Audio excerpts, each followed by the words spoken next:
Selamat pagi Bapak Ibu Saudara sekalian. Kembali kita bertemu di hari Minggu yang baru. Hari yang telah Tuhan siapkan bagi kita untuk kita bersama-sama beribadah. Bersama-sama kita menikmati kebaikan Tuhan dalam hidup kita. Situasi boleh berkata lain. Kondisi kita boleh berkata lain. Tapi kita tetap percaya kepada firman Tuhan. Mengatakan bahwa Allah kita baik. Amin. Haleluya. Haleluya. Kita menyembah Dia di dalam hadirat-Nya pada pagi hari ini. Haleluya. Katakan bersama-sama, ku menyembah. Ku menyembah dalam kudus hadirat. Hampiri tahta kasih karunia-Mu Bapa.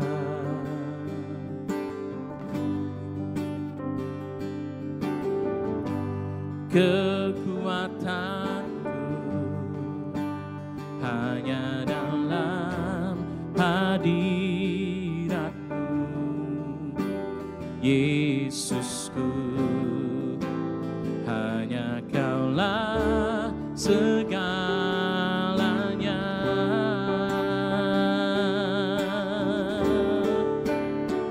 Ku yakin Kau hadir di sini. Ku rasakan kuasa yang tak terbatas. Ku yakin Kau nyata di sini. Kemenangan terjadi di sini.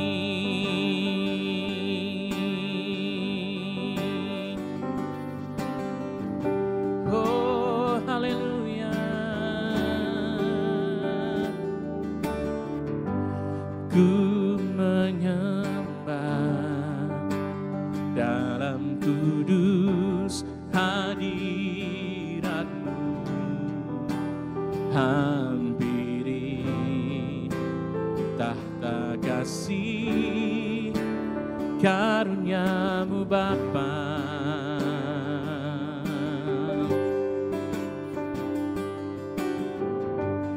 Kekuatanku hanya dalam hadirat-Mu, Yesusku. Hanya Kaulah segalanya. Mari bersama-sama kita nyatakan, ku yakin Kau hadir di sini. Ku rasakan kuasa yang tak terbatas. Ku yakin Kau nyata di sini. Kemenangan terjadi di sini. Ku yakin Kau hadir di sini. Ku rasakan kuasa yang tak terbatas. Ku yakin Kau nyata di sini. Kemenangan terjadi di sini. Segenap jiwaku memuji-Mu. Sungguh besar Kau, Yesusku. Segenap hatiku menyembah-Mu. Kau besar, Kau besar. Katakan sekali lagi, segenap jiwaku memuji-Mu. Sungguh besar Kau, Yesusku. Segenap hatiku menyembah-Mu. Kau besar, Kau besar. Kau besar, Kau besar.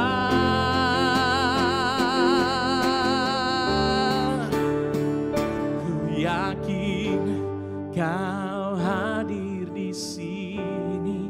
Rasakan kuasanya. Ku rasakan kuasa yang tak terbatas. Ku yakin Kau nyata di sini. Kemenangan terjadi di sini. Ku yakin Kau hadir di sini.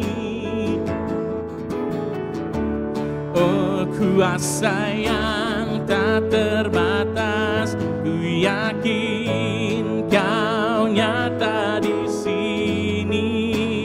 Kemenangan terjadi di sini. Kemenangan terjadi di sini. Kelepasan terjadi di sini. Kesembuhan, kesembuhan terjadi di sini. Haleluya. Iman itu terima di dalam nama Tuhan Yesus. Oh yes Lord, terima kasih Tuhan. Terima kasih Tuhan, kami terima. Haleluya. Oh yes Lord, yes Lord.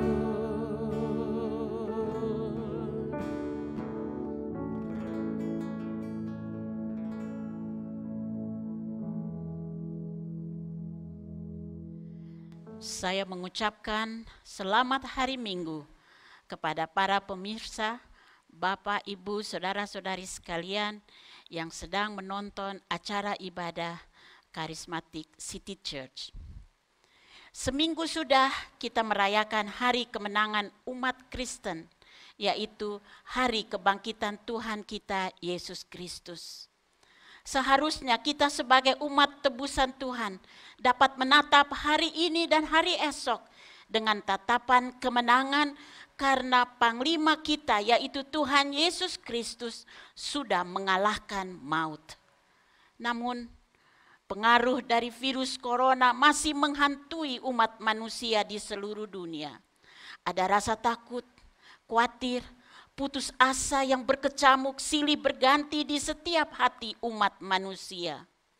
Wabah virus corona telah memporak-poranda tatanan kesehatan manusia, hubungan sosial manusia, dan emosi manusia, serta perekonomian dunia. Manusia di seluruh dunia menjadi putus asa karena belum ditemukan obat yang bisa membunuh virus corona ini.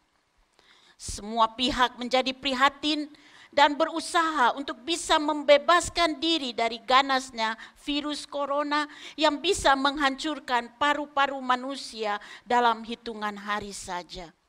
Ada keluarga yang kehilangan ayah dan ibu dalam jangka waktu 2-3 hari saja.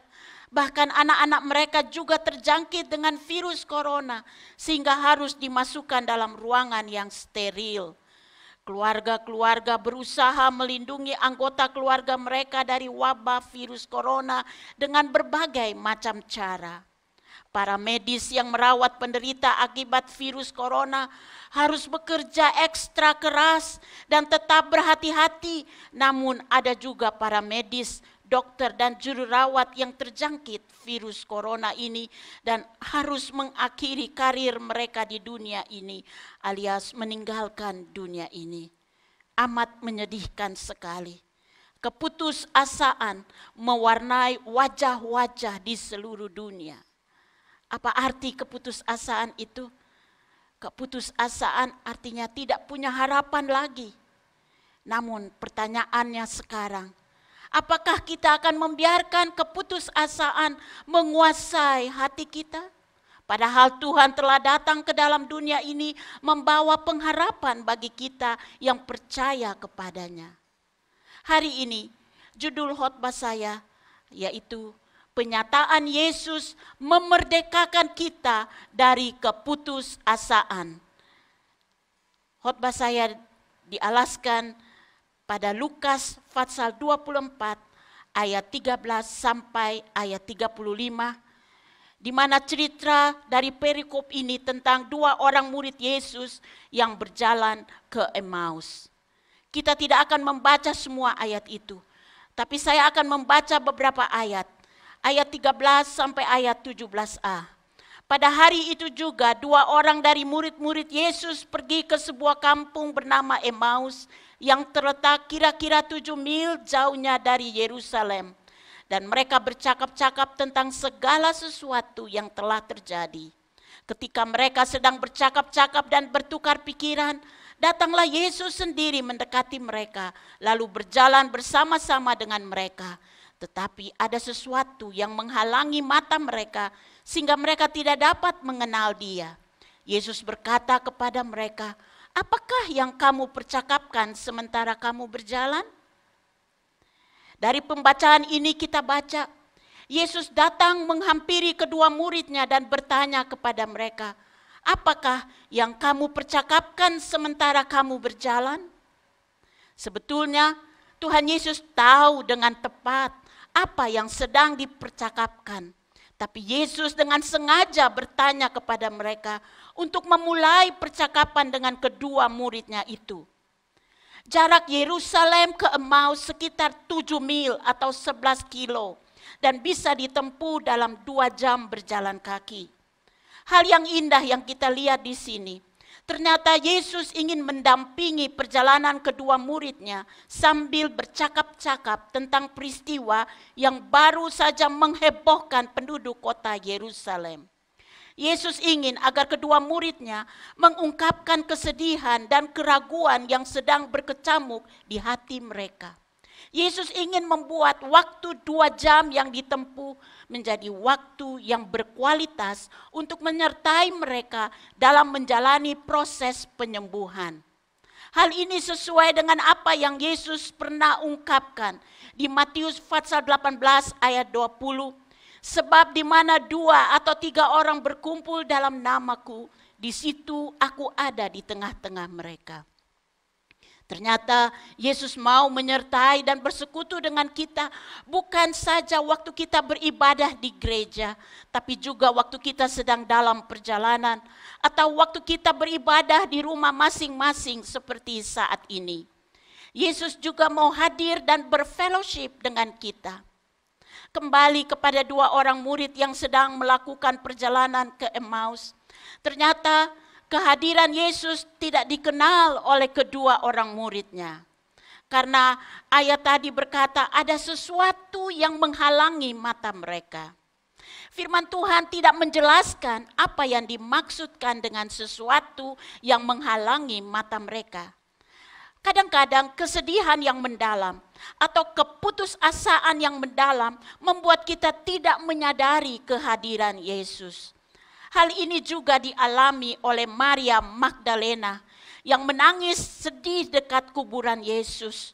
Ia tidak menyadari bahwa Yesus sedang berdiri dan bertanya kepadanya, "Ibu, mengapa engkau menangis? Siapakah yang engkau cari?"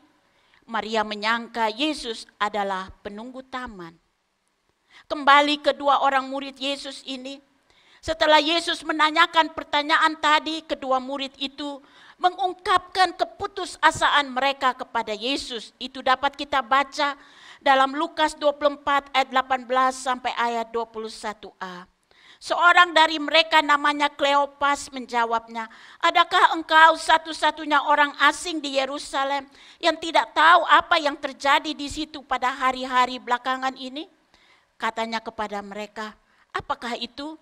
Jawab mereka, "Apa yang terjadi dengan Yesus orang Nazaret?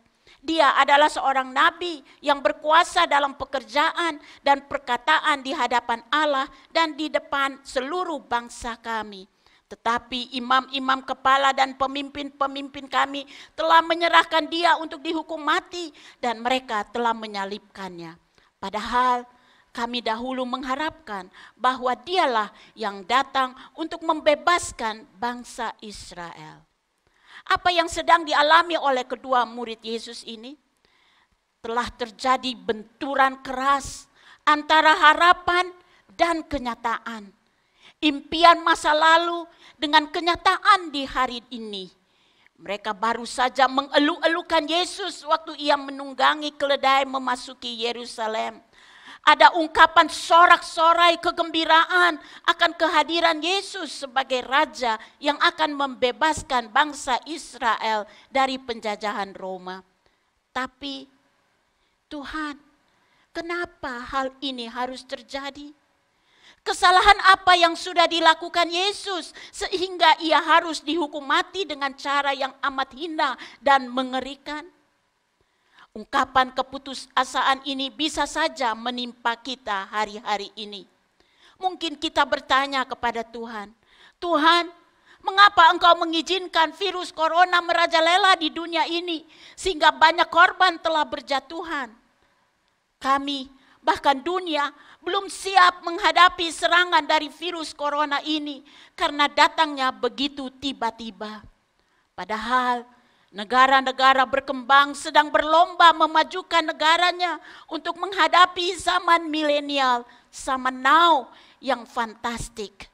Ternyata semua rencana, semua gagasan dan semua impian harus dihentikan dengan tiba-tiba untuk menangani agar penyebaran wabah corona tidak meluas yang mengakibatkan banyak korban berjatuhan. Apa yang salah dengan pemimpin dunia ini? Apa yang salah dengan para pemimpin agama di dunia ini? Apa yang salah dengan gereja Tuhan sehingga dunia tidak lagi dipenuhi dengan hingar-bingarnya kendaraan yang hilir mudik, juga dengan pesta pora karena perayaan ulang tahun, pernikahan dan sebagainya. Semuanya harus dipaksa untuk berhenti dan diam di rumah. Padahal kami sudah mengukir rencana dan harapan kami setinggi langit. Tapi sekarang semuanya harus terhenti. Tiba-tiba kita menjadi lesu dan tak berdaya. Tiba-tiba pandangan mata kita menjadi gelap. Semangat menjadi hancur. Hati bertanya, bagaimana dengan kehidupan di masa depan? Bagaimana dengan usaha dan pekerjaan serta pendidikan anak cucu kita di depan? Mungkin itu yang menyebabkan mengapa dua orang murid ini memutuskan untuk pulang kampung ke Emmaus. Mereka punya pengharapan sangat tinggi terhadap Yesus, pribadi yang sangat mempengaruhi hidup mereka, impian mereka, tapi kenyataannya nol besar. Dengan tenang, Yesus mendengar dan menyimak ungkapan keputusasaan dari kedua murid itu. Bagaimana cara Yesus meredakan keputusasaan dari kedua muridnya? Nah, bisa saja Yesus mengungkapkan identitas dirinya dengan berkata, "Akulah Yesus yang sudah bangkit, yang sedang kalian percakapkan." Tapi itu tidak dilakukan oleh Yesus. Ternyata Yesus ingin berlama-lama ngobrol dengan kedua muridnya itu. Sehingga tidak terasa waktu 2 jam itu berlalu dan mereka tiba di Emmaus. Apa saja yang dipercakapkan Yesus dengan kedua orang muridnya? Ayat 32, kata mereka seorang kepada yang lain, "Bukankah hati kita berkobar-kobar ketika ia berbicara dengan kita di tengah jalan dan ketika ia menerangkan kitab suci kepada kita?" Ternyata Bapak, Ibu, Saudara-saudari yang dikasihi oleh Tuhan, dalam situasi yang sedang kita hadapi bersama saat ini, marilah kita memberi waktu kita untuk berdialog dengan Tuhan dalam doa dan merenungkan firman Tuhan. Izinkan Tuhan berbicara kepada kita. Izinkan Tuhan menerangkan kebenaran yang ada dalam kitab suci kepada kita. Izinkan Tuhan mengungkapkan isi hatinya kepada kita. Dan izinkan Tuhan menyatakan dirinya kepada kita untuk membangkitkan iman kita, memulihkan situasi hati kita yang sedang dilanda keputusasaan. Jangan kita menjadi orang bodoh yang lamban hatinya untuk percaya apa yang dikatakan firman Tuhan. Seperti yang diucapkan Yesus kepada kedua orang muridnya ini.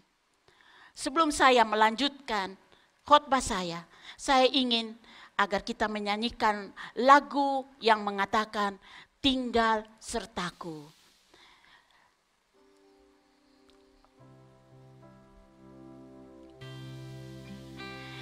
Tinggal sertaku, hari telah senja, gelap makin turun, Tuhan tinggallah, lain pertolongan tiada ku temui. Maha penolong tinggal sertaku.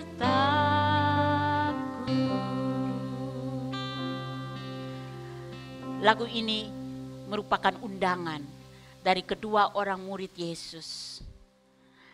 Kita baca di dalam ayat 28 sampai 31. Mereka mendekati kampung yang mereka tuju, lalu ia berbuat seolah-olah hendak meneruskan perjalanannya. Tetapi mereka sangat mendesaknya, katanya, tinggallah bersama-sama dengan kami, sebab hari telah menjelang malam dan matahari hampir terbenam. Lalu masuklah ia untuk tinggal bersama-sama dengan mereka. Waktu ia duduk makan dengan mereka, ia mengambil roti, mengucap syukur, lalu memecah-mecahkannya dan memberikannya kepada mereka. Ketika itu terbukalah mata mereka dan mereka pun mengenal dia, tetapi ia lenyap dari tengah-tengah mereka. Syukurlah kedua murid tersebut mau mengundang Yesus untuk menginap di rumah mereka.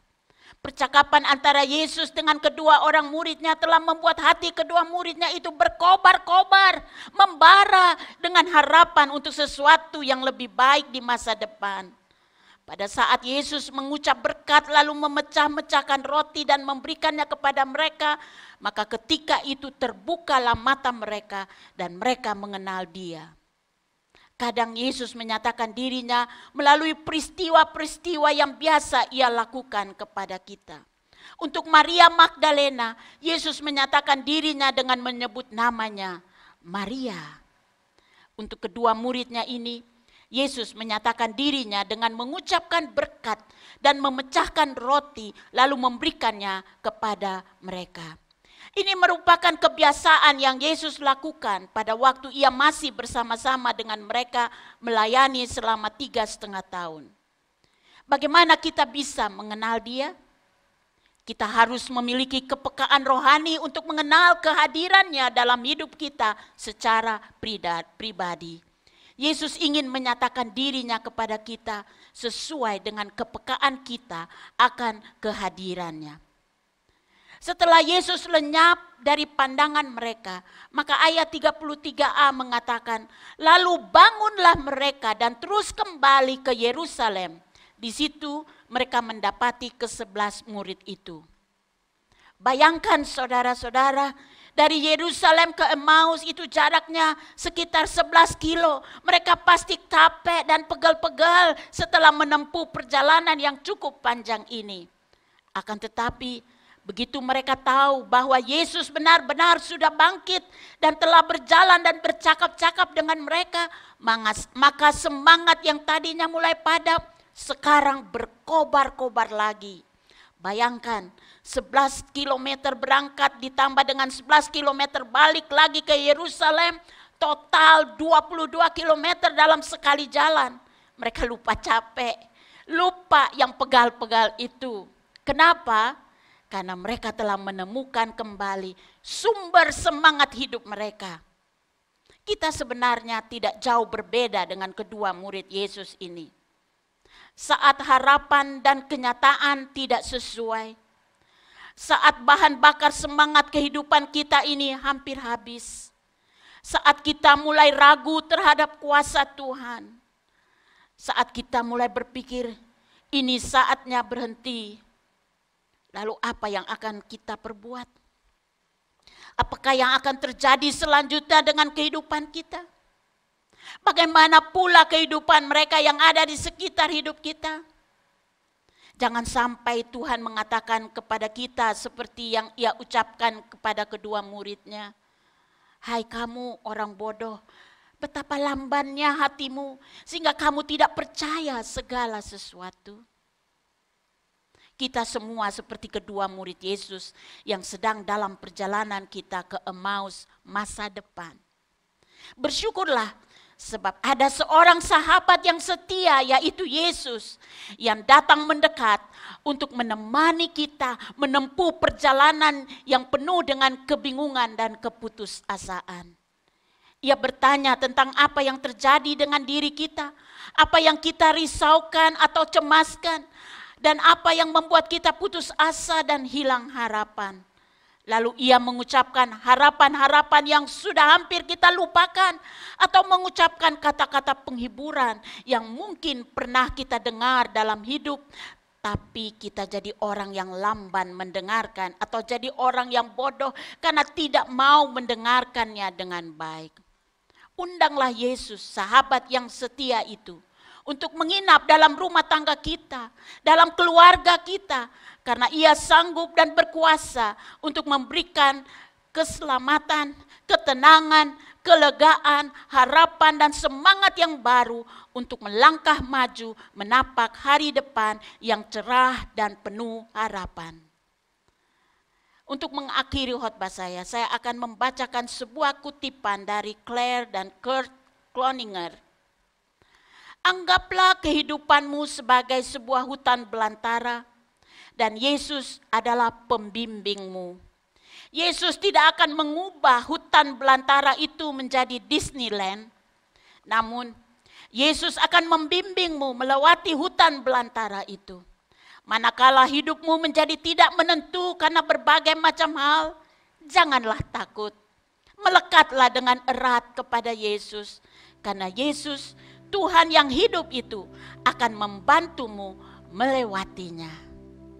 Mari kita akan menyanyikan lagu yang tadi sudah kita nyanyikan, ayat yang ketiga dan ayat yang keempat. Aku perlukan Dikau tiap jam dalam cobaan, Kaulah ku pegang. Siapa penuntun yang setaramu, siang dan malam tinggal sertaku. Aku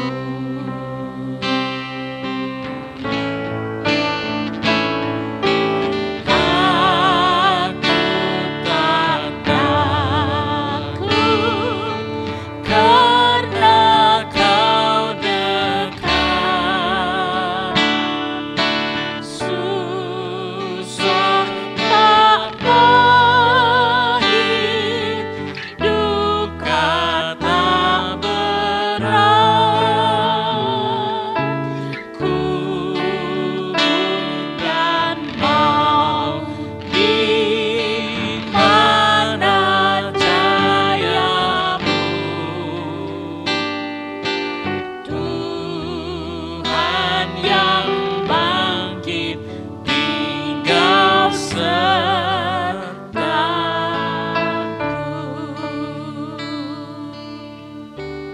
Mari kita berdoa. Tuhan Yesus yang baik, hari ini kami mau mengundang Yesus tinggal di hati kami, tinggal di tengah keluarga kami.